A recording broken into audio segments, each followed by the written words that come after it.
Today on Notsam Wrestling, coming off of Summerslam, has the Bloodline jumped the shark? We look forward to All In and All Out. And what does it mean that LA Knight just won the Slim Jim Battle Royal? This is Notsam Wrestling. Welcome to Notsam Wrestling. I am fresh back from Detroit, Michigan, where I got to have a lot of great conversations with a lot of great wrestling fans. And you know, that is something that's happening more and more. And as fan bases grow and as the product gets hotter, you've only got more and more people that are both watching and becoming invested in professional wrestling. People who watched casually are now becoming hardcores, and some people who never watched at all are becoming hardcores. And I find myself in these conversations with people, and usually they go great.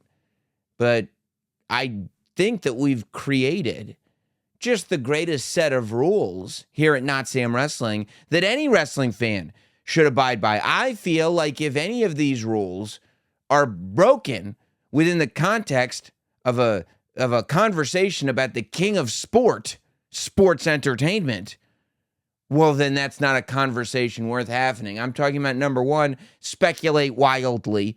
If we can't have a conversation where we are wildly speculated in an educated fashion, but still wildly speculating, then I don't know what conversation we're having. Number two, never fantasy book Randy Orton. I can't tell you. You come up to me on the streets of Detroit, Michigan, and you say, Sam, what do you think of Randy Orton? No. We're not having this conversation, okay? We don't fantasy book Randy Orton. We have no idea when he's coming back. And number three, of course, watch the product. Watch the product. I can't talk to you about the Bloodline if you come back to me, oh, is Jey Uso not been on TV? Watch the product. Don't waste my time otherwise. Other than that, I had such a great time in Detroit, meeting so many of you. Of course, had a great time doing the Busted Open radio show with Dave LaGreca on Friday and Saturday. Got to host that. We got to interview a ton of WWE superstars. A lot of those interviews not only available on the SiriusXM app, but the video will also be appearing here at the Notsam Wrestling YouTube channel.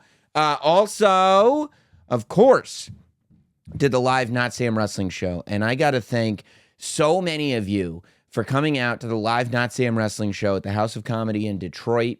Doing those live podcasts are one of the more accomplished feelings that I have. Like it's a lot to take on, and it's just so rewarding to see so many of you come out for it, to see you guys have a good time, and to hear from you guys after about how much you enjoyed the show. It means the absolute world to me. It's the highlight of my professional life. It's so awesome. Want to thank Dave LaGreca and Chris Van Vliet for being a part of that show. Want to thank the Gimmick Attorney for being a part of that show and bringing me the Notsam trademark officially. Don't try to use it. I will sue you.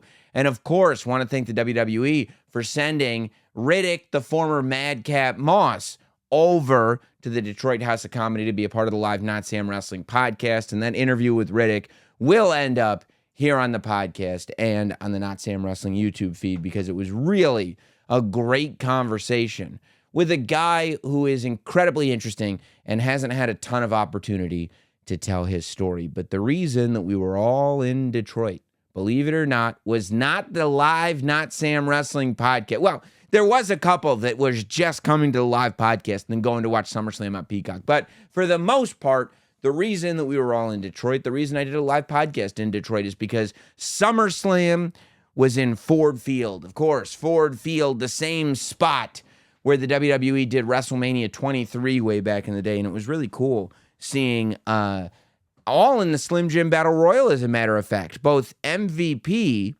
who was accompanying Omos, and The Miz, who was an entrant in the Battle Royal, were actually at WrestleMania. There was a great picture of MVP and the Hurricane at Ford Field, who MVP just posted about that being his first WrestleMania. And now, talk about your full circle moments. To come back to Ford Field is just really, really cool. Great vibe. going into the venue, 50,000 fans, all there to see it, as we talked about all the way leading up to it. Lots of good stories in just about every match. So let's talk about it. I found it to be, in terms of what others thought, a very polarizing show. I would say it's the first time this year that there wasn't a universal fan response of, this is the greatest thing I've ever seen. I mean, think about it. Think about the role WWE has been on, right? Going all the way back. I would go back as far as Survivor Series, but we're just talking about this year to make it simple. Royal Rumble, into Elimination Chamber, into WrestleMania Night 1 and Night 2, into Backlash, into Night of Champions, into Money in the Bank. We haven't had one show where fans have even had the option to say, it wasn't so great. And for SummerSlam, I mean, some people are going crazy with their reviews on it. And I think that, you do at some point become a victim of your own, of the pace that you set. You become a victim of the fact that you've raised the standard so high that that's the standard that you have to meet. I left the show going, that was a really fun show. I had a good time at that show. For ups and downs for sure, but a lot more ups than downs.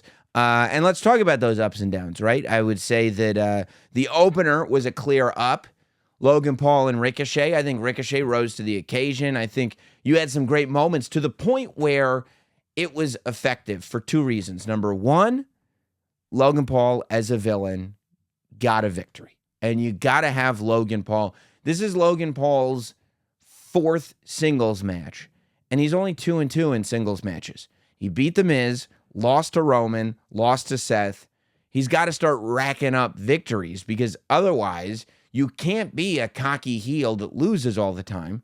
Fans won't buy it. It's like there's no way that this person actually has that kind of confidence. They lose all the time. I don't believe it. You can have fans not liking it. You can't have fans not believing it.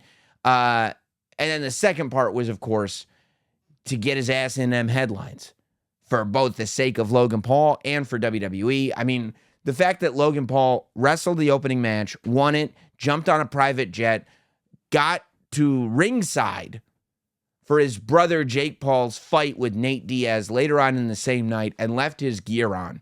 And I love that he left his gear on down to the elbow pads. He could have taken the elbow pad. I mean, he could have changed on the plane. But Logan Paul is smart enough to know, or unless if somebody tipped him off, but it seems like Logan Paul is smart enough to know that you want the image to be that I ran right out of my match in here. I had no time to do anything else, and here I am.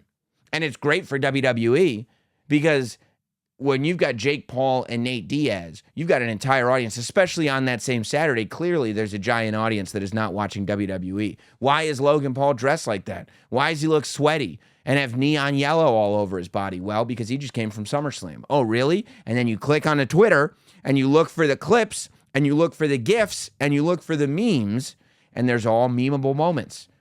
People were like, they said it was going to be the most viral match of all time. I don't know if it's the most viral match of all time. I mean, come on, guys. Come on. The most viral match of all time in terms of Logan Paul is obviously going to be Logan Paul versus Roman Reigns. Roman Reigns is the biggest opponent you could possibly have in wrestling. But the fact that an article can come out in mainstream publications and say the Paul brothers have an incredible weekend, talk about Jake Paul knocking out Nate Diaz, but then also have a clip of Logan Paul backflipping off the top rope into a spinning DDT onto Ricochet. Bob's your uncle, baby. Mission accomplished. And I think also mission accomplished that Ricochet got moved up several notches. Now, look, I think that the key here for Ricochet has to be that somebody has to try to pull what Logan pulled. Somebody has to go and insult Ricochet's girl again. And this time Ricochet has to fight for her honor and win. You can't just have Ricochet take the L and the last shot is Ricochet's girl reluctantly announcing Logan Paul's name. I don't think Ricochet is going to get a victory over Logan Paul in a return match anytime soon or at all. But if you have somebody else, another opponent, whoever it is, doesn't really matter who it is, to tell you the truth. It could be Grayson Waller for all. It doesn't matter. I mean, he's on SmackDown, but you know what I'm saying. It doesn't matter. Just have somebody else try to do the same stuff, and Ricochet comes and beats that ass and goes to the pay-per-view and beats the next guy. Well, then Ricochet is saved face. He gets to take advantage of the standing that he gained in the match with Logan Paul, and everybody wins And that's what we want in pro wrestling. Everybody winning. And I think that everybody did win in the Cody versus Brock scenario. Well, I'll get to Cody versus Brock in a minute, actually. I want to, because to me, that was, if there was, I know they were advertising 4 main events, but to me, the 2 fights of the night was always going to be the Bloodline, the match that they painted the 2 guys' faces on the side of a building in Detroit, Jey Uso versus Roman Reigns. And then Cody versus Brock, I think, was the secondary match there. I think you could say, well, what about Seth versus Finn? That's the world title. And well, yeah, that's a big match. And everything going on with the Judgment Day only adds to it. I don't think it's as big as Cody versus Brock. I was bummed out that Finn Balor didn't win the title. I can't tell you that it's a good or a bad decision because I want to see what the plan is for the Judgment Day. I thought that the idea of the Judgment Day having everybody with a title or a briefcase, and then also having that sort of hint of, is Damian Priest going to go after Finn Balor or is he going to go after somebody else? I felt like that was the energy we wanted going forward, but I don't know. Maybe they're hell-bent on breaking up the Judgment Day. I don't think it's a good idea. Judgment Day is so hot right now. It doesn't seem like it's a good idea, but we'll see. In terms of, I think 2 big questions coming out of that match. Number 1, what happens there with Finn Balor, Damian Priest, and the rest of the Judgment Day? But number 2, who's next for Seth Rollins? I don't think Seth Rollins can dip back into the Judgment Day pool again. He's beaten Finn clean twice. At some point, Damian Priest is going to cash in the briefcase, but I don't think we want a scheduled Seth Rollins, Damian Priest match before that happens. It'll only take away from the moment. So where do you go next? And to me, you could ask the same question about Cody, technically. And I think the answer potentially for either one, I would say both, but you can't do both. You'd have to do either, is I would think it's Drew McIntyre, I think that we got Drew McIntyre versus Gunther. It's one that everybody was looking forward to. It was a great match, but it was just a good match because ultimately the guy who should have won, Gunther.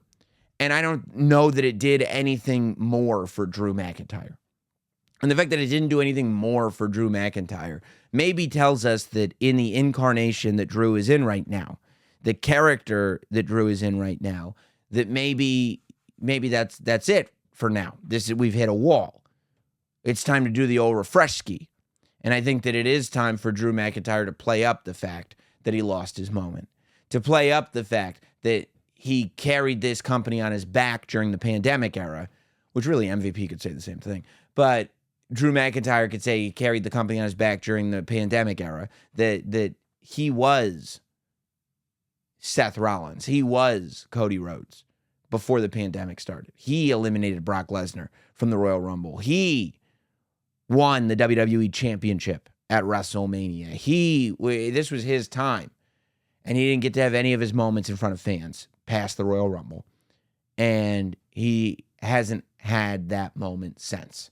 And now he's going to get it back. That's why, to me, you could either use it for Cody and go, I'm the chosen one. You followed my blueprint. I'm the one that went away and improved himself, and you're getting all the credit for it. Or Seth Rollins and say, Seth, you walk around with gold around your waist. That's my place. That's my spot. I'm the top guy on Monday Night Raw, and now I'm coming for it. And you need a mean Drew. You can't have a polite Drew. You can't have a Drew that's having fun anymore. You can't have a Drew with a sword. You can't have a Drew that likes the kids. That's not the Drew you want. You want the psychopath that came in from NXT. That's the Drew that I think we need right now. And eventually, if he does, I think he'll do a great job of it. And inevitably what happens when he does a great job of it is he's got no choice but to become a babyface. So that's I kind of prefer it for Seth. I think there are more options for Cody than for Seth. Like Gunther is another option, right? I think that Gunther makes more sense for Cody than it does for Rollins. But this is also where the Intercontinental Championship, and it's the same. Championships are great opportunities, but they can also be a hindrance. Do you want to see Gunther versus Seth? Hell yeah. Do you want to see Gunther versus Cody? Hell yeah. Gunther versus Cody would be perfect, except for the fact that Gunther's the Intercontinental Champion. And you can't have Cody losing a ton of matches, But you don't want Gunther to lose the title until it's time to lose the title. And you don't want Gunther to lose the title in some kind of wonky way.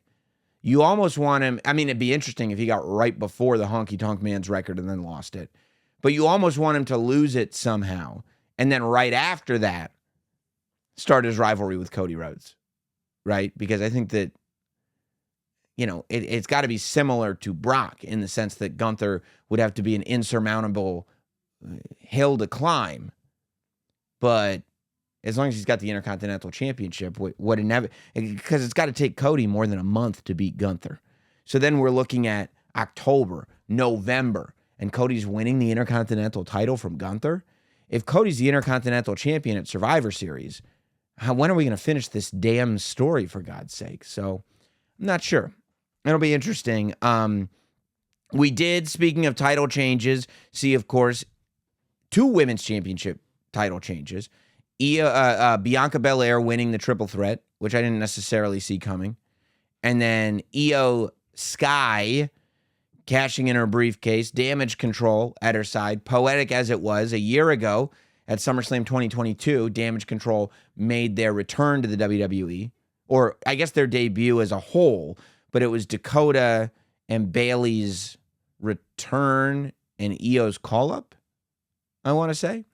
And a year later, a year after the formation of Damage Control, we've got Io on top of the world as the women's champion. And that tension that was building before Dakota Kai got injured has kind of died down completely in Damage Control. So I don't necessarily see them going in that direction. Although I don't see Io Sky as a villain champion.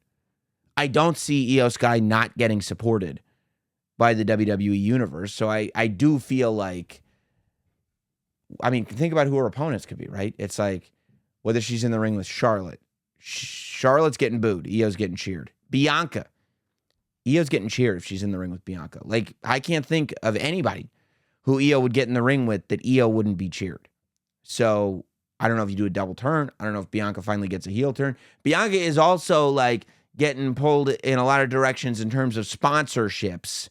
So that's usually a sign that they're not going to turn somebody into a villain, but who knows? I don't know. We'll see, but I am happy to see Io Sky win the title match, of course, also in the women's division. You had the MMA match. Now, the MMA match, I think, was a misstep. And I think it was because I said this on the podcast before SummerSlam when people were wondering if Shayna versus Ronda would be in the fight pit. And to me, I mean, I get the history. I get that Ronda is an all-time icon of the UFC. I get that MMA is where both Shayna and Ronda came from. But ultimately, Ronda established herself as one of the all-time dominant female WWE superstars. She's more victories in a WWE ring than she does in a UFC cage. She was a multiple-time WWE Women's Champion. She's a WrestleMania main eventer in a WWE ring.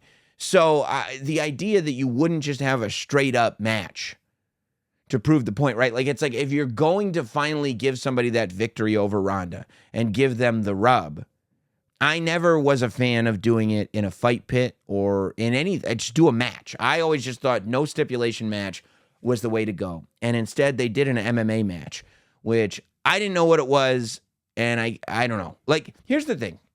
First of all, obviously it wasn't MMA rules because Matt Bennett was the referee.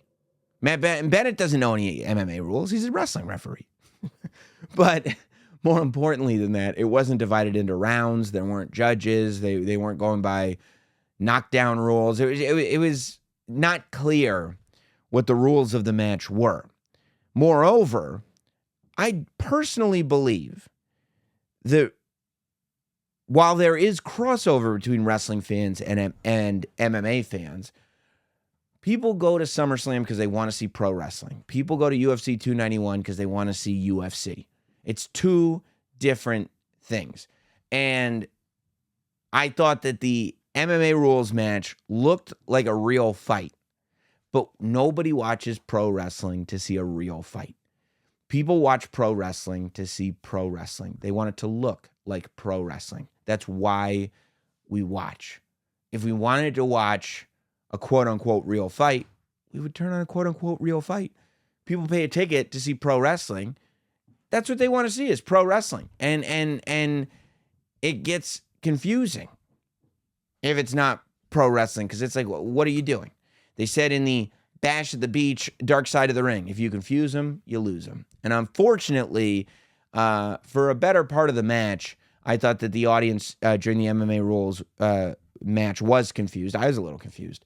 But I was happy to see Shayna Baszler get the win via choke out. She choked out Ronda Rousey. Huge accomplishment. Going to look great in a video package. And I would love for this to be the return of a dominant NXT-style Shayna Baszler. The idea of that version of Shayna Baszler versus Rhea Ripley on Monday Night Raw for that women's championship is super compelling, right? Like, because Rhea Ripley has just been this badass, but now that Shayna has been established as a legit badass, let's see what happens when Rhea Ripley is met with that energy. She can't plow through her like she did Natalya at the pay-per-view. That's never going to happen with Shayna Baszler. And I think that that's compelling. All right. So my two matches, the ones that I was coming in for. Number one, best match on the show. Best match of the series of 3 by a mile. Brock Lesnar versus Cody Rhodes. This is everything you wanted this match to be. The first Lesnar-Cody match, Cody snuck one by. The second one, Cody walked in injured, and he ended up getting put in a hold and passing out via pain or because of pain. Brock Lesnar is the winner. Now we get the rubber match, and Cody has to go through absolute hell to finally get a victory after an off-the-top rope Cody cutter against Brock Lesnar. And this is what you need out of heroes. This is what I was saying leading into WrestleMania. You need to see Cody having to work with his back against the wall, work from underneath so he can finally conquer. Heroes need to conquer. And that's what Cody did. And that's why, for the first time in decades, you've got a guy like Cody Rhodes, who adult fans, teenage fans, and little kids are all cheering for. There's no irony to it. There's no, I'm going to boo him because you want me to cheer him. I'm going to boo him because he's too hokey. None of it. All you can do is support Cody. I mean, you can support the other guy, but the minute adrenaline in my soul comes on, it's like you're in. You're there for the ride still. We are April, May, June, July, August, 4 months removed from WrestleMania, and Cody is more popular now than he ever has been, to the point that we see this match that I think they were hearkening back to SummerSlam history, and John Cena being introduced to Suplex City, and Brock Lesnar just wrecking Cody, throwing him out of the ring over and over again. There was the last one where I was like, tell me they're not really going to do a count-out victory here. Brock Lesnar yelling at Cody, it's only going to get worse. It's only going to get worse. And finally, Cody getting the victory, and you tune into the press conference, and Triple H says that what happened after the match, was not planned at all. And I believe it, because that's the kind of performer that Brock Lesnar is. Brock Lesnar decides to get back in the ring, and he hugs Cody and shakes his hand, hugs him, raises his hand. Brock Lesnar's never done that. That's not what Brock Lesnar does. Brock Lesnar declared Cody as the guy. I don't know what better outcome you could have had. If you're still sitting there going like, well, I don't know why this feud started to begin with. You know why the feud started to begin with? Because F Cody Rhodes. Because Brock Lesnar decided, screw that guy. I don't like him. I don't like his face. Why did Brock Lesnar attack Cody Rhodes? He doesn't like Cody's face. He thought Cody thought too much of himself. So he had to bring him back down to reality, and then Cody proved that he is the man that he says he is, and Brock Lesnar gave him that respect. And I think that it was a really, really meaningful gesture. John Cena, in the interview he did with us, talked about energy being transferred. The energy that you build from what you accomplish in a wrestling ring being transferred onto an opponent. And that's what Brock did. He transferred that Brock energy onto Cody Rhodes to put him in a completely different space going forward. And people are already talking about WrestleMania 40. I think it's way too early to talk about WrestleMania 40, because we then go to the last match of the show, I think the main event of the show. Oh, and the Slim Jim Battle Royal before I get there. Of course, LA Knight winning the Slim Jim Battle Royal. People go, what does this mean for LA Knight? Is this the beginning of the push? And I was sitting there, right? And I'm watching this Battle Royal. And I'm going, man, if they've got guts, if they've got balls, you have Grayson Waller eliminate LA Knight. If you want to make a heel, because, I mean, winning a Battle Royal is winning a Battle Royal. Doesn't really matter. If Grayson Waller eliminates LA Knight, wins this Battle Royal, and we go forward with LA Knight versus Grayson Waller, and then LA Knight racks up victories against this clown, then it's all good. We can go to Payback and have LA Knight beat him one, but Grayson Waller got eliminated, and that's when I went, oh, what's this about? I start racking my brain. I'm like, WWE just announced this new Slim Jim partnership. Who better than LA Knight to be the new Snap Into a Slim Jim guy? Of course, that's why this match exists. Because LA Knight's going to be the new Snap Into a Slim Jim guy. Lo and behold, LA Knight wins the Battle Royal, and then he's on the big screen talking about Snap Into a Slim Jim. Look, I do think that this is a positive move in the sense that they're moving him more towards the babyface side of things. I think they'd already started that with his interactions with Hit Row. But I also think that this is not this sort of like, now we start the push. You know, when people start saying that, it's like, where did you read that? What website did you read that on? What Twitter account did you read that on? Like, this, what are we talking about? Well, they decided to, quote, start the push. What is start the push? What even is that? Okay, well, we haven't started the push. LA Knight's on TV yet, but we haven't pushed it. The push hasn't began. Once he wins the Battle Royal, that will be the beginning of the push. Okay, so when he's on television and he's cutting promos every week, and we're putting him on YouTube, and he's insulting Top Dollar, and he's doing all this stuff, what's he doing? That's not the push. This is the push. It's like so ridiculous when you really break down what the conversation sounds like. But I think that they are acknowledging the response and the impact that LA Knight is having on the audience. But I think that they've been doing that for the last couple weeks. And maybe that's why he didn't win the United States Open Invitational, because he's going to be the Slim Jim guy, so he's got to win the Slim Jim Battle Royal. So if he's going to do that, he can't also be headed towards the United States Championship, although he probably could. I don't know why he couldn't just do both, right? It's not like they had the United States Championship match on the pay-per-view. Austin Theory was in the Battle Royal. You could have had LA Knight and Austin Theory jaw-jacking during the Battle Royal, and then next week on SmackDown, I don't know. You'd have to ask them why that happened. But people were way more curious about why something else happened at SummerSlam, and that was the way, not the fact that, but the way that Jey Uso lost to Roman Reigns. Some were critical about the length of the match. Yeah, I mean, hindsight, they probably could have shaved, 7-8 minutes off of it. But also, people go like, oh my God, I mean, with the video package and the entrance and this and that, it was almost an hour. It was 45, 50 minutes, whatever. The pay-per-view was a long pay-per-view. Don't get me wrong. They could have tightened it up for sure. But they're not taking time away from people, right? While, yes, that was a long segment, when Roman came out to the ring, we were already 3+ hours into the pay-per-view. There were 3 hours of pay-per-view before the Bloodline thing even started. 3 hours used to be what a typical pay-per-view was anyway. So you still had a pay-per-view length show and then also the Bloodline segment, which is a lot for people to sit through.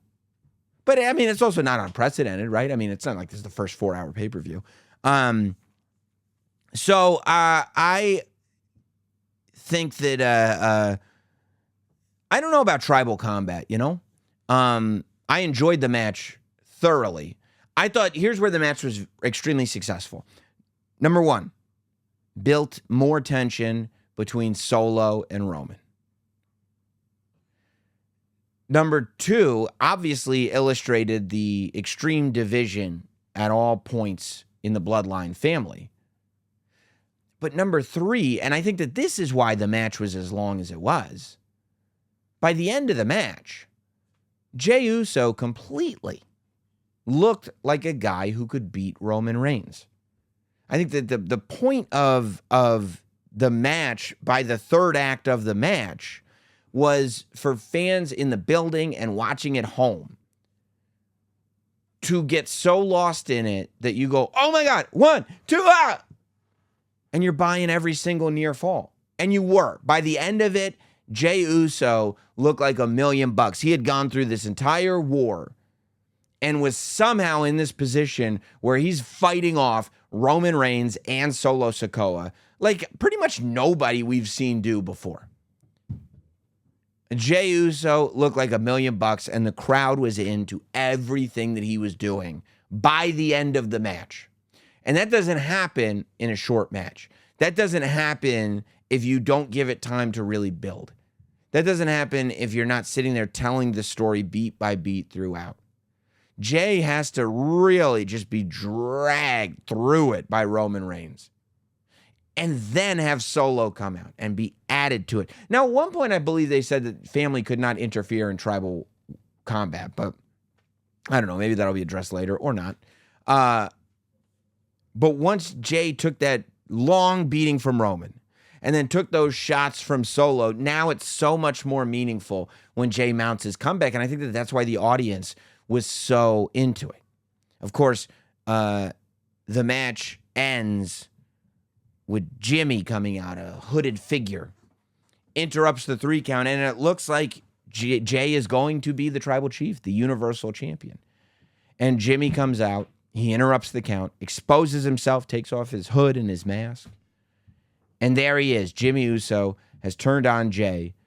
There's a gasp, an audible gasp from the audience when Jimmy takes his mask down and his hood off. And then they start chanting, F Jimmy Uso, or F you Jimmy, F you Jimmy, except they use the whole curse word.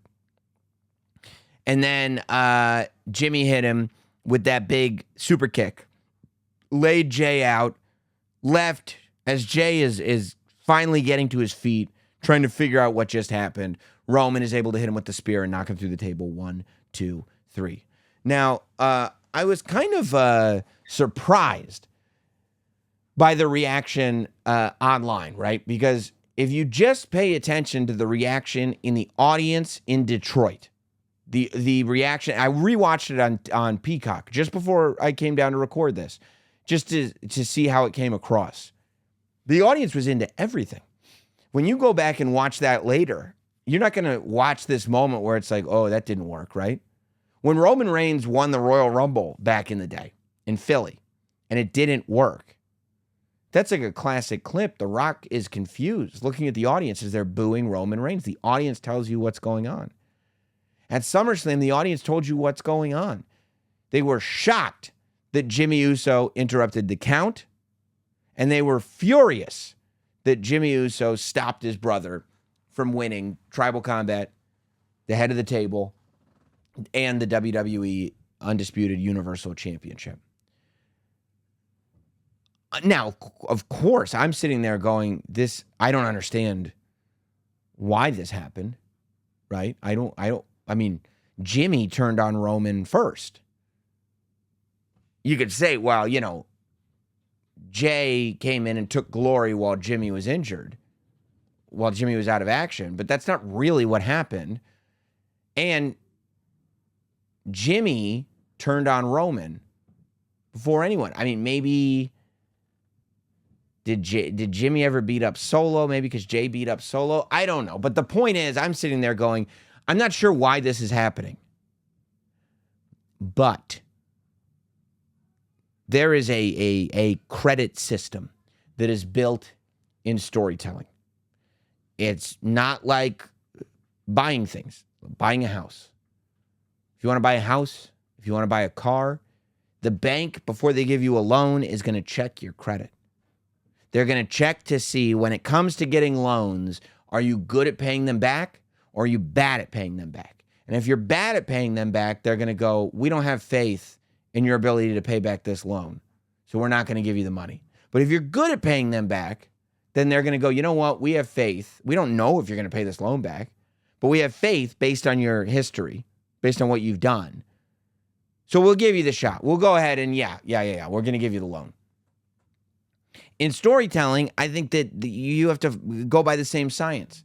There are many years when the WWE's storytelling was totally fly by the seat of the pants, unreliable, where if something totally wonky happened, it was naive to say, I'm going to just wait until next week and see what's happening, because it's not going to pay off. And it wasn't even that long ago, right? During the Bloodline story, when the rope broke on Finn Balor, that was crazy. Why did that happen? Oh, I don't know. But that was like 2 years ago at this point, maybe a year and a half ago, whatever it was, more than a year ago. The fact of the matter is that since the Sami Zayn part of this story, it's been the best told story in wrestling today and maybe in the history of wrestling. So the idea that we can't wait until Friday to find out why, I think is like, come on. Now, look, we could get to Friday and it could be like, yeah, that explanation makes no sense. This is dumb. But when I look and they go, I think the Bloodline is jumping the shark. And then 36 hours after SummerSlam, people are like, I think the Bloodline's getting overexposed. Nobody said that before SummerSlam. People were not saying that. When the Bloodline was doing 40-minute promo segments, nobody was like, I think it might be too much Bloodline. They were saying, oh my God, this is the best thing in wrestling. So, the idea that Jimmy Uso comes out and we're like, why would Jimmy turn on Jey? Now, I think there are a couple things at play here. Number one, I think tribal combat was a risk. As I said on this podcast, the real strength of the Bloodline is not in the lore of the elders and the dynasty. The real strength of the Bloodline is its relatability. The real strength of the Bloodline is the fact that a lot of us have been under the thumb of a powerful narcissist. A lot of us have been in the Jey Uso position where we know we're better than this, but but this is the right decision. Whether it's the boss that we're working for, whether it's the person that we're dating, whether it's the best friend we hang out with, whether it's a teacher at school. I know it's not right. I shouldn't put up with it, but it's better to not and just go along with this and support the chief than it is. That's a story we can get behind. When you start getting into the tribal combat stuff and the elders and the this and the that, that's where you're starting to more get into lore that doesn't apply to us. So that's a little less relatable. And number two, I really do think that there are a lot of people, myself included, who don't necessarily want to see the Usos fight. Jimmy and Jey Uso are, to me, the greatest tag team that's ever existed in WWE. I don't mind seeing them work solo matches. I don't mind seeing main event Jey come and be main event Jey and main event a show.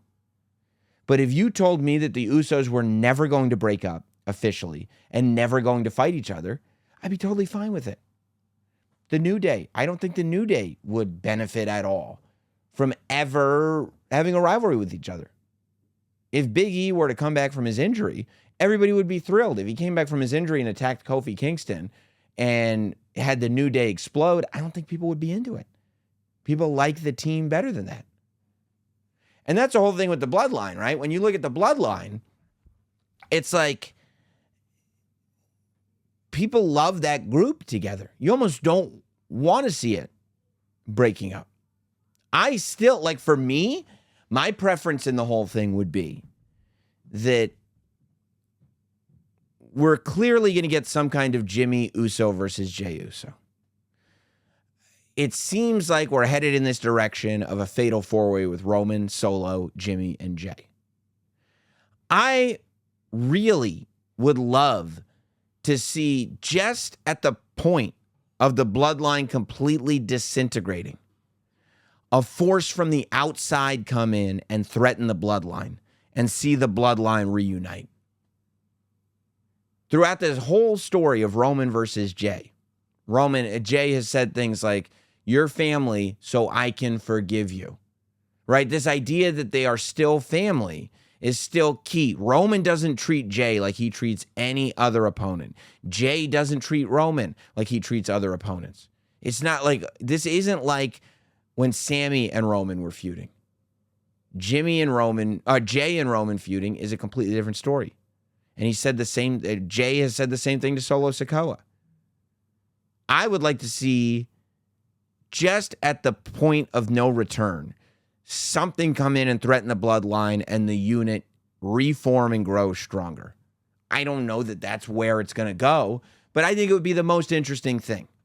I think there's still a lot of interesting things to do with the bloodline. Paul Heyman went on in his press conference and said, we're at the bottom of the third. We're doing things that haven't been done in wrestling. You know, yeah, and I think that that's key, right? Like the idea that we as viewers have the audacity to say, oh boy, this is it. It's over. It's done. Like, you got to give it a little bit of breathing room to find out exactly what's happening. It's interesting because when Brock Lesnar was a villain and when Brock Lesnar was the champion who was not defending his title regularly, everybody poo-pooed him. Everybody was like, Brock sucks. Brock doesn't want to work with people. Brock's not even that good. Brock is unsafe. Brock is this. Brock is that. Now, all of a sudden, people are coming around to this acknowledgement that Brock is one of the greatest wrestlers that's ever lived. I've been saying this. Brock is one of the greatest superstars to ever live. I think that Roman right now is starting to inch toward that territory where, I don't know if it's familiarity breeds contempt, but Roman is starting to get into that position that Brock was in. Like, we're seeing in front of us one of the greatest to ever do it. And I don't think we're fully aware that that's what's happening right in front of us. We'll get there. We'll all be there and appreciate it. I just wonder if everyone has fully wrapped their head around that yet. I, for one, am anxious for SmackDown to see what the explanation is. That, to me, within weeks, you have to spend some weeks going, was it worth it? I mean, I think you got to learn from the WrestleMania thing, right? As wrestling fans, we have to learn from our past. I've said this, like, that's what Watch the Product is all about. The third pillar. Watch the product. The reason you watch the product is so you can learn from what's happened before. A lot of us, after WrestleMania, were outraged. Didn't understand. Here's what a lot of people thought. That Vince McMahon showed up the day of WrestleMania and went, nope, Roman's going to win. And we said, this is BS. I'm not watching anymore. This is nonsense. And then you let the story play out for the next 4 months and you realize, oh, there was a whole plan here. There was some whole other stuff happening here. And the fact is that both Roman Reigns, Cody Rhodes, everybody involved with them, and the product as a whole is much better and much healthier than it was at or before WrestleMania. So I think that when the unexpected happens, like Jey Uso turning on Jey,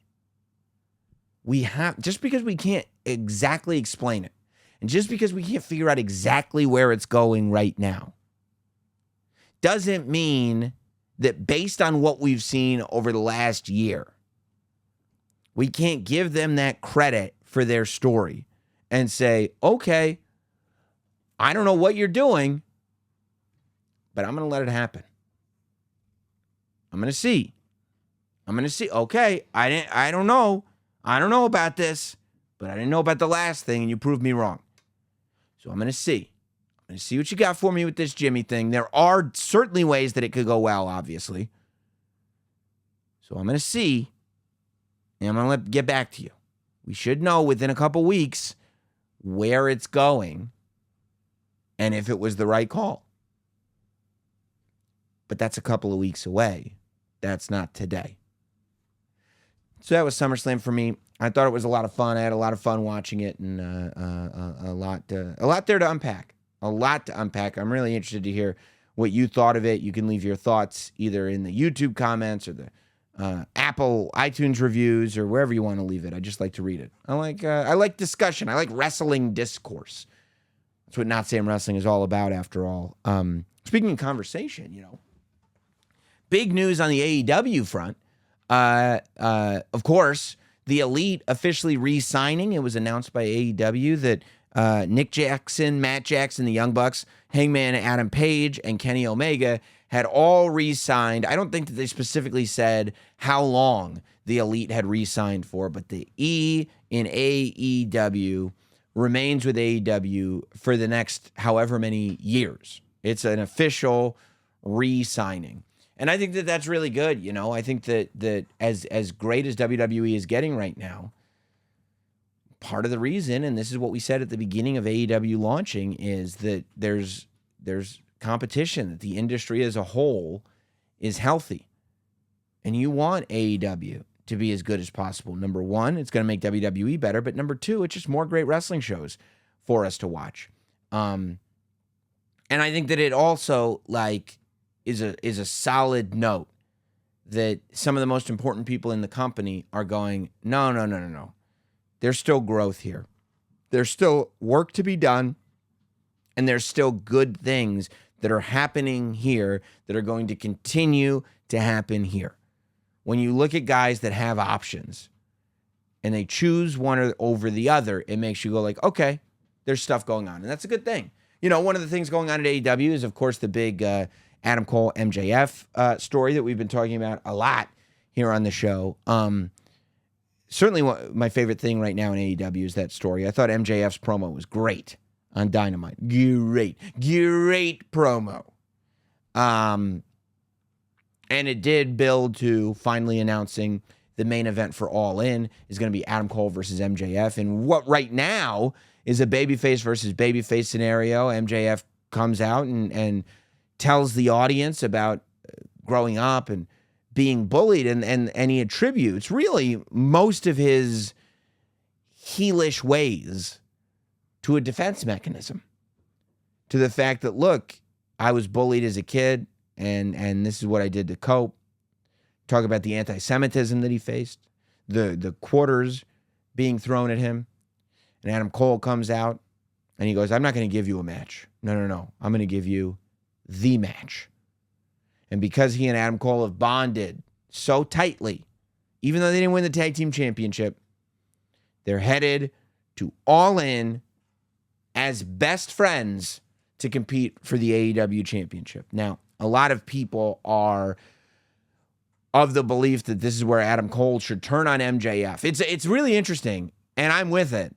A lot of people that I speak with are of the opinion that this is where MJF stays, that MJF, he's faked this out before, that this is finally the big babyface turn. And it won't be a traditional babyface, more of like an anti-hero type of babyface. But a good guy nonetheless, right? He's still a scumbag, but he's our scumbag. That type of MJF. And I think that this is an inevitability. I think that there's only so far that MJF is going to be able to take being a villain, only because people like him so much. So it's led to a lot of people going, and that's where Adam Cole turns heel. And I think that Adam Cole could benefit by being a villain in AEW. I don't think that would be a bad thing at all. I just think that CM Punk should be involved. Look, the way that I think about it is from the perspective of, it has been announced that All In's going to be on pay-per-view.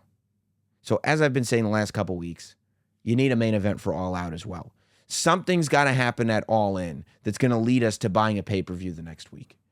And it certainly could be a rematch, right? It could be Adam Cole, does something cheap, turns heel, wins the AEW championship, and MJF wants it back right away and wants his rematch a week later.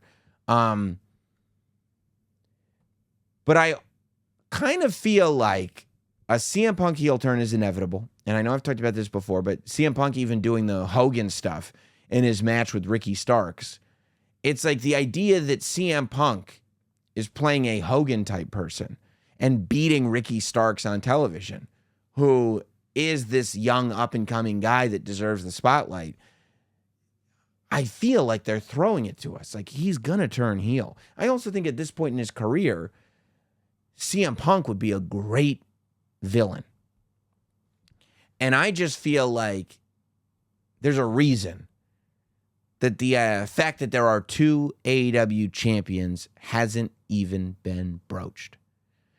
The reason that MJF didn't come out to interrupt CM Punk, the reason that neither one of them have mentioned the other one, is because you don't want to tip your hat to it. Because it's coming. And you don't want to you don't want people to be on the lookout for it. I really think that that's what's happening. And I think that what I would do is have I think here's how you can do it, right? I would almost want to build like CM Punk and Adam Cole as double villains, okay? So I think at All In, you have CM Punk come out and cost MJF the championship. And MJF, like, can't believe that CM Punk has done this. But moreover, Adam Cole is almost in a state of shock, right? Like, Adam Cole is like, what? I don't want... It's almost like Shawn Michaels at the end of the Montreal Screwjob, where he leaves the ring like he didn't want to win this way, but I'm so frustrated, but he takes the title with him anyway, right? That's the Adam Cole we get. And MJF stands up and he looks at CM Punk, and CM Punk, he's just wrestled Adam Cole for like an hour. CM Punk beats him down, beats him, uses foreign objects, does all this stuff, right? And then at the very last shot, after MJF is laid out, bloodied and on the ground, and CM Punk is standing over him with the X'd out AEW championship, CM Punk takes out a single quarter. Not a whole bunch of them, not a sack full of quarters, just a single quarter, and throws it at MJF and walks out. And the entire stadium boos him as he leaves the United Kingdom. He's done the unthinkable. Well, now MJF wants a shot immediately. So he challenges CM Punk to a match at All Out. A week later, he goes, Punk, not only am I going to beat you, I'm going to beat you in your hometown. I'm going to go to your hometown, and your own fans are going to cheer for me. And I'm going to humiliate and embarrass you in front of your hometown the way you did to me at the biggest wrestling show that's ever existed, right? Because they want to blow up All In as much as possible. So you have the match. It's CM Punk versus MJF. A knockdown, drag out, great match. Adam Cole screws MJF. Adam Cole interferes. MJF goes down. CM Punk beats MJF. Chicago now boos CM Punk. Adam Cole and CM Punk leave laughing at MJF. And now MJF has to go on a hunt. MJF, to reclaim what is his and what has always been his, has to beat 2 champions. MJF has to get his title back from Adam Cole, and he's got to beat CM Punk. He's got to win 2 separate matches to unify the titles himself. Today, as we speak, that's where I would go. Real quick on the news and notes end of things, just want to give a quick shout out. I hope the rumors are true. They're saying a couple of things. Number one, Nick Aldis might be getting a WWE producer job. I read that on the internet. I hope that's true. I had Nick Aldis right here in this studio after he left NWA. And rumors are that Kairi Sane might be coming back to WWE, maybe like September, October. Woo! Read that on the internet. Hope it's true. But the other thing that I always like to read on the internet is, of course, emails. You want to talk to us here at Notsam Wrestling. Get your thoughts out there. Email us, notsamwrestling@gmail.com. I'm sure we got a lot coming off of SummerSlam. Notsamwrestling@gmail.com is our email address. And of course, speculate wildly. Do not fantasy book Randy Orton. And watch the product. Let's go to Brian. Big fan. Sorry I couldn't make it to your live show. I'm sorry you didn't too. But one of my life rules is to avoid Detroit. Do you think Finn Balor will ever hold a world title again? Man, I hope so, but I don't know what the scenario would be. A guy can only lose so many times. I don't think in the near future. I don't see how it would happen, but I really would like to see it happen. I'm a big Finn Balor fan. I think it should. Anthony says, just wanted to share a little testimony. My daughter broke her arm this weekend. I'm sorry to hear that. So we've been relaxing on the couch, getting some much needed rest. That's not so bad. She never watches wrestling with me, but on this day, she had no choice. I love that. Long story short, by the end of the opening match at SummerSlam, she was hooked. I love it. Paul and Ricochet put on such a good match that my unbiased, non-wrestling fan daughter was enthralled. I guess my point is Paul and Ricochet are so underrated. These guys, specifically Paul, will probably never get the credit they deserve. How about that? Logan Paul is looked at as an outsider, but the reality is we see it right there in black and white. He's drawing new fans in. He and Ricochet together drawing new fans in. Full credit to both of them. I love those stories. Nothing like having your kid watch wrestling. It's really cool. Austin, really enjoyed watching you on Ultimate SummerSlam. Yes, had a great time doing the Ultimate Show. Maybe my favorite episode of the Ultimate Show we've ever done in 3 seasons. Me, Matt Camp, Kaz, and Ryan. If you haven't seen it, it's on Peacock. I don't know if it's in the WWE network out of the country internationally. But yes, check it out, The Ultimate Show. We booked the Ultimate SummerSlam card. Really enjoyed watching on the Ultimate SummerSlam. Do you think we could realistically see Roman and Brock team up in the near future? Not against Cena and Orton, as I would not want to break the rule of fantasy booking Randy Orton. I think the duo for them to face would be Seth and Cody. What do you think? So that's what we booked, right? We booked as the main event for Ultimate SummerSlam, Roman and Brock versus John Cena and Randy Orton. I think Roman and Brock would be a great tag team together. I don't think Seth and Cody would be the opponents. I think Roman and Brock teaming, I think Brock Lesnar is a babyface after SummerSlam. It just is what it is. I think Roman will eventually get to be a babyface. I think Roman and Brock is a babyface tag team, believe it or not, would be what I would want to see. Not for a run, but for a match, for a night. I think Roman and Brock as a babyface tag team versus 2 big heels would be a lot of fun.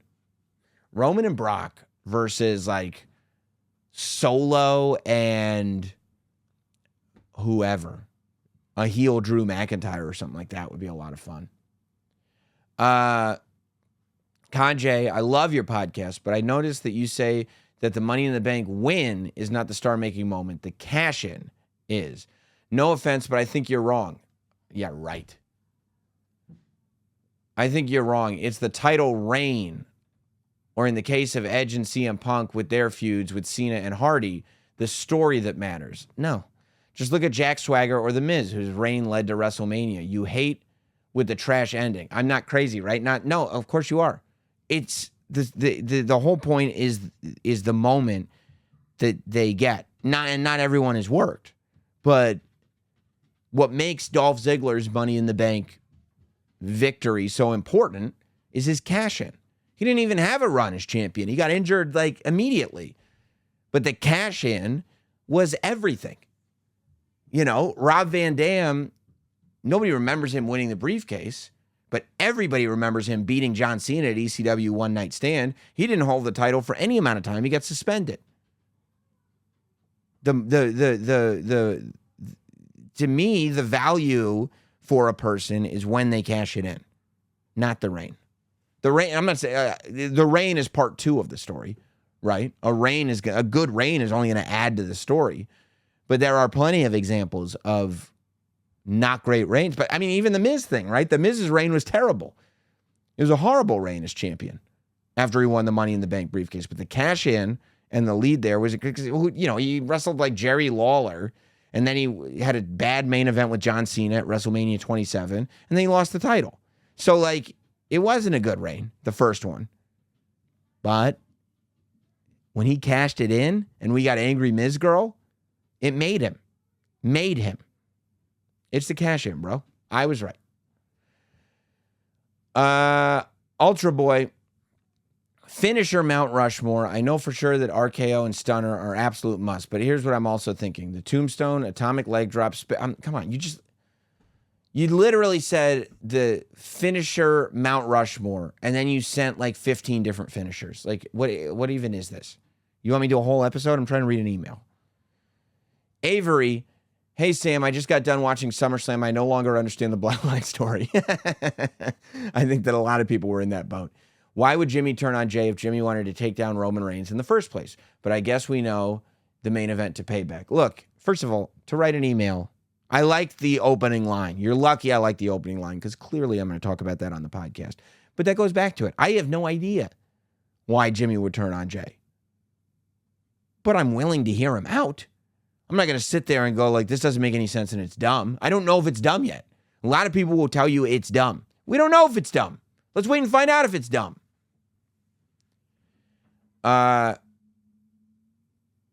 This is a great email. Franco writes in, Jey Uso versus Jimmy Uso is going to be the main event for Payback. He'll come back from his injured ribs and cost him the match versus Roman at SummerSlam. He will agree with Solo that the injury and beatdown was all Jay's fault. And then he replies to that email and just writes, told ya. Dylan says, Sam, you spent some time with the dude. Was that Matt Camp screaming, do it for Jimmy and why Solo why during the main event on Saturday? It was around the time that Solo showed up and they were fighting in the crowd. It might have been, but you would have had to hear him all the way from Stamford. And you might have. Because that guy's got a loud voice. So it could have been, but Matt Camp was not in the arena at the time, to my knowledge. Shiamo, was Wendy Richter getting screwed in her match against Spider Lady the biggest mistake in women's wrestling history? I don't know. I mean, mistake? Like, I don't know. Was Wendy sticking around? I don't know. I don't know, Shiamo. I don't know. Wrestling Minute says, honest thoughts on Eva Marie. I thought they had Eva Marie perfect right before her suspension. When Eva Marie kept coming out and having reasons not to wrestle, wardrobe malfunction, sick, Eva Marie will not be able to compete tonight. Eva Marie will not be able to compete tonight. I thought that was the best thing ever. I loved that gimmick. To the point where, if you remember, she got suspended right before SummerSlam. But it was building to the fact that she had a SummerSlam match, and the big thing was, is she actually going to compete? I loved that storyline. I thought that when she came back, her being a manager to Piper Niven would have been interesting. Her wrestling pipe didn't make any sense. So I thought her return was a misstep, but I don't know what the thought was behind it, but I thought that, her run as the person who didn't want to wrestle and would come up with BS reasons to not wrestle I thought that was great, actually. Josh, I'm concerned about the sudden concern over women in wrestling. Okay. I'm a white male that watches television programs. I'm glad you covered. I was wondering. With that out of the way, I have two opinions. Number one, watching AEW All Access, the booking of the women's matches and general lack of promos and stories. I can't believe the rumors coming out of the AEW locker room. Which, by the way, the reason we didn't talk about the rumors coming out of the AEW locker room is because they're rumors coming out of a locker room. You know how many times I've been? If I had a dime for every time I've been in an AEW locker room, I would have 0 dimes. All we can do is read Twitter. And while speculating wildly is fair, it felt irresponsible to talk about something that I had so little knowledge of. Number two, I strongly disagree with the stance on WWE women. Rhea doesn't have a match because everyone that steps to her is immediately put on the injury list. Becky Trish isn't on the show. They had several PLEs. Look, I mean, I think that AEW does need to do a better job telling stories with their women, but I think there are a lot of men that need better stories too. I think that AEW recently, aside from like some of the stuff on Collision and MJF versus Adam Cole, the one knock on AEW is that they're not as story-oriented as maybe they should be. So that relates directly to the women's division as well. But I don't think the WWE has that problem. I could see where, people want more women representation at SummerSlam, and that's cool, but there were 2 women's matches. There were 7 matches total? Something like that? 2 of them were women's matches. One of them was a women's match that had a storyline that was not a title match. So, I don't think that that's happening so much in WWE, to tell you the truth, but what do I know? Jackie says, MJF and Cole will end with MJF winning clean. Both will celebrate as friends respectfully. Cole leaves, goes up the ramp, and Punk comes out to attack and brutalize the only friend MJF has ever had, to set up the main event for the next pay-per-view, being Punk and MJF match that we were supposed to get, with the heel and face roles flipped. Enter the CM Punk Reign of Terror. I like my version way better than yours. Way better. Timothy says, love the show. Thanks for the soundtrack to my Monday morning commute. Hopefully Tuesday's okay. Quick question. Did you notice on SmackDown last week when Roman came to the ring, it was the first time that Paul Heyman was not carrying the two former undisputed championships? It seems like they were using the ceremonial lay as more of a mantle to replace the former championships. However, later in a backstage segment, the two former undisputed championships were on display in the background. Then later in the show, a promo graphic of Roman had Paul Heyman pictured with the two championships for the first time ever in a graphic. What's up with that? So where are they going with this? Are they using the feud with Jey Uso in the battle over the tribal chief to transition from two titles? No, I think that why not just get rid of the two championships when Triple H gave him the new title? I think that it's because they just want Roman to look larger than life. They want Roman to have this collection of trophies everywhere that he goes. There's a reason why Roman wears the big gold belt that's new, and Paul Heyman carries the old WWE Championship and the old Universal Championship. It's because they just want Roman to have this decoration wherever he goes. Like the way boxers will have like a ton of titles with them because they just keep winning. I think in this specific story, a lot was put on being the tribal chief. It almost overshadowed the Universal Championship, to tell you the truth. But no, I think it's just a matter of I think Paul Heyman will continue to hold those two titles. And I think it's just a matter of Roman having as many trophies as humanly possible. Loyola, I can't see your name from there. Loyola? I love listening to your shows all the time. You mentioned something recently about haters and wrestling. I live in the UK, and we enjoy tribalism in football. We cheer our teams and dislike our rivals. What is wrong in wrestling fans taking sides and hating each other? I have been a WWE fan for over 30 years, and I don't like AEW. I don't watch their product nor their style, and certainly was very offended when Tony Khan consistently threw insults at WWE people, like Dave Meltzer always sucking up to them and putting down WWE. Okay, well, number one, I don't think there's anything wrong with tribalism in wrestling. Number two, however, I don't think there's anything wrong with tribalism in wrestling. I don't think there's anything wrong with saying, I watch WWE because it's the best and I like it. I think that if you criticize a product, you should be following the rules. If you're going to tell me that you don't like something, I'm going to ask you why you don't like it. And if you tell me, I don't like it because this, that, and this, and that you don't watch the show, well, then I don't take you seriously. You can't dislike something that you don't watch. However, you can watch WWE and not want to watch AEW, but then just talk to me about why you like WWE. Just talk to me, WWE is the best because this, WWE is the best because that. Don't talk to me about stuff that you don't watch because you don't know. But you can feel free to talk to me all day and night about the stuff that you do watch. And that goes on both sides. If you watch AEW all the time and you never watch WWE, don't tell me how much better AEW is than WWE. Just tell me how good AEW is. Does that make sense? Richard says, why does Eddie Thorpe's music go so hard? Not as hard as Kidman's music. You can run if you want to, but you can't hide. Eddie Thorpe's music does go hard. Rob, killer podcast, listening to it all the way from Australia. Appreciate you. If you could book either WWE wrestler below as champ from the 90s that didn't win, who would you choose? Okay. I'm putting one of these guys as champion. Vader, Bam Bam Bigelow, Ken Shamrock, Owen Hart, Razor Ramon. Vader. I would put Vader as champ. I love all of them. Love Bam Bam. Love Owen. Love Razor. I don't think Razor ever needed the world title. I don't think Owen ever needed the world title. Yeah, I think Vader as a world champion that you can't beat would have been absolutely awesome.